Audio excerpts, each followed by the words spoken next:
આજે આપણે વર્ષો જૂની અને અનુભવ સિદ્ધ કડી જોડાણ પદ્ધતિ દ્વારા પાક્ષિક સૂત્ર ગોખવાનું શીખીશું. આપ અહીં જોઈ શકો છો કે પ્રથમ વિભાગમાં તીર્થંકરે અતિથ્યને 30-40 વાર બોલીને ગોખવાનું છે. હવે બીજા વિભાગમાં તીર્થંકરે અતિથ્યની સાથે સાથે અતિથ્ય સિદ્ધે આ 30-40 વાર બોલીને ગોખવાનું છે. ત્યારબાદ ત્રીજા વિભાગમાં અતિથ્ય સિદ્ધે અ ની સાથે સાથે સિદ્ધે જીને ઋષિ 30-40 વાર બોલીને ગોખવાનું છે. ત્યારબાદ ચોથા વિભાગમાં સિદ્ધે જીને ઋષિ ની સાથે સાથે મહર્ષિ નાનમ ચ વંદામી 30-40 વાર બોલીને ગોખવાનું છે.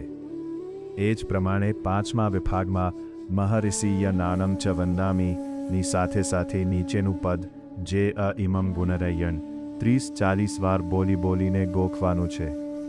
આ પ્રકારે આગળ આવતા બધા વિભાગમાં ઉપર નીચેના પદોને 30-40 વાર બોલીને ગોખવાથી સૂત્ર કંઠસ્થ થઈ જશે. આપ શ્રી જ્યારે પાક્ષિક સૂત્ર કંઠસ્થ બોલતા જશો ત્યારે ઉપરના પદો આપમેળે નીકળી જશે અને નીચેના પદો ભૂલ વગર કડકડાટ બોલાઈ જશે.